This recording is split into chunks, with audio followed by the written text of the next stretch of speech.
좀 안녕하시지 않은 것 같습니다. 오늘 문재인 대표가 그 주최고 의원님 회견한 뒤에 관훈클럽 토론 참석한 거기서 한 발언 들으셨죠? 예, 뭐 정확히는 못 들었습니다만 대충 뭐 거절하신 것으로 안철수의 핵심전대를 거절하신 걸로 들었습니다. 예. 전당대회에서 대표 뽑는 것은 결단코 받아들일 수 없다라고 말씀하셨는데요. 다시 이제 말하자면 다시 반응을 보인 거거든요. 어떻게 생각하십니까?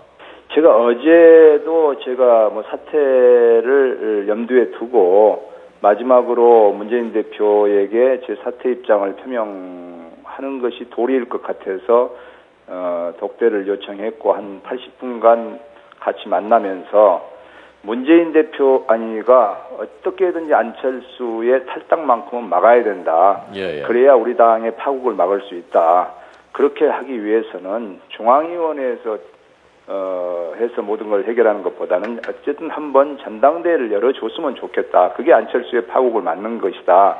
라고 이야기를 드렸고 또 당내 현안 문제에 대해서 지금 문재인 대표 체제로는 안 된다는 것이 당내에 대부분 공감하고 있고 또 호남을 비롯한 국민들의 민심이기 때문에 뭔가 지도체제의 변화를 주기 위해서는 문재인 대표께서 결단해 주셨으면 좋겠습니다.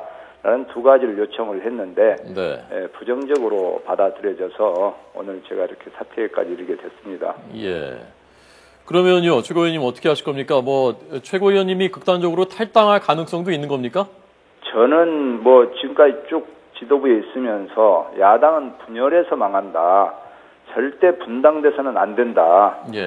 그 입장을 계속 고수를 해왔습니다. 근데 지금 저는 안철수 전 대표가 지금 탈당을 할까 정말 걱정입니다. 그래서 일단은 안철수 대표가 탈당하지 않도록 하는 모든 책임은 문재인 대표에게 있습니다. 어제도 문재인 대표한테 이야기를 하니까 주최고님이 가서 좀 탈당을 좀 만류하도록 설득하십시오라고 저한테 이야기를 오히려 하던데 제가 무슨 힘이 있습니까? 문재인 대표가 가서 이야기를 해야죠. 그런 말씀을 드렸는데 일단 안철수 대표를 막는 것이 저는 가장 시급한 급선무라고 생각을 합니다. 만약에 안철수 전 대표가 결국 탈당하면요, 그럼 어떻게 하실 겁니까? 탈당을 하게 되면 아마 후속 탈당이 줄을 이을 수밖에 없고요. 이렇게 계속 갈 경우에는 이 당이 상당히 어려워질 것이고 그렇게 되면 밖에 있는 신당과 또 결속되지 않겠나를 생각을 합니다. 저는 어쨌든 아직 탈당에 대해서는 전혀 생각하지 않고 있습니다. 자, 이동욱 국장께서 그러면 지금까지 그 야당 같은 경우 보면요, 17대, 18대, 19대 계속 총선 전에 이 전당대회 또는 창당대회를 통해서 새 지도부를 구성을 해왔거든요. 근데 지금 계속 문재인 대표는 혁신전대라든지 이런 부분에 대해서 반대를 하고 있지 않습니까? 그 가장 큰 이유는 뭐라고 보십니까? 저는 어제도 문재인 대표한테 일단 어떤 갈등의 전대, 분열의 전대, 대결의 전대가 아닌 화합의 전대를 1월 중에 합시다. 지금까지 총선 앞두고 2000년, 2004년, 2008년, 2012년 계속해서 전당대회를 해왔고 심지어는 2월 달에도 전당대회를 했습니다.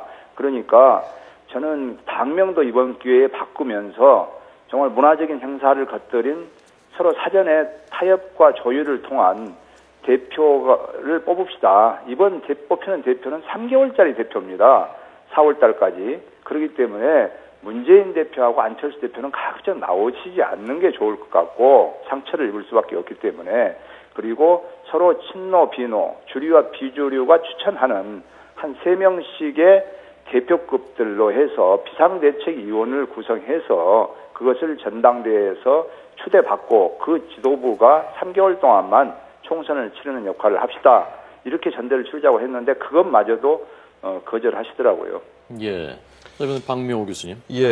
어제 문병호 의원은 최소 원내교섭단체 결성 규모의 의원은 탈당이 가능하다라고 말씀을 하신 걸로 알려졌는데요. 대부분의 비주류 의원들이 탈당하고 이제 거의 끝물이다. 이렇게 되면 우리 주승용 의원께서도 탈당하실 생각이십니까?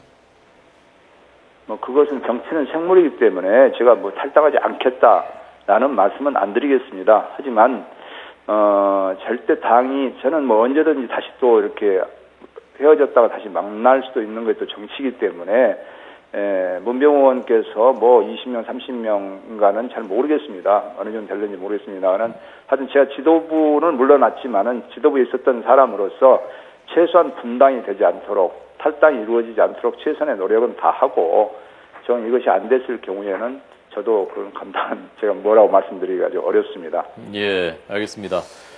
한 가지만 좀 예, 여쭤보겠습니다. 주승용 최고위원님, 지금 호남에서 그 문재인 대표와 친노에 대한 거부감이 꽤 있는 것으로 알고 있는데요. 뭐 얼마 전 그 여론조사도 보면 문재인 대표가 호남에서 지지율이 5%밖에 안 돼가지고 오히려 그 김무성 새누리당 대표보다 뒤지는 것으로 나온 그 결과가 있었습니다.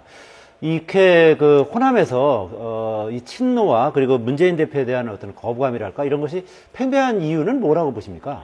사실 호남 지역민들은 문재인 대표가 비록 영남뿐이지만은 지난 대선 때 93%라는 압도적인 지지를 보내주셨습니다.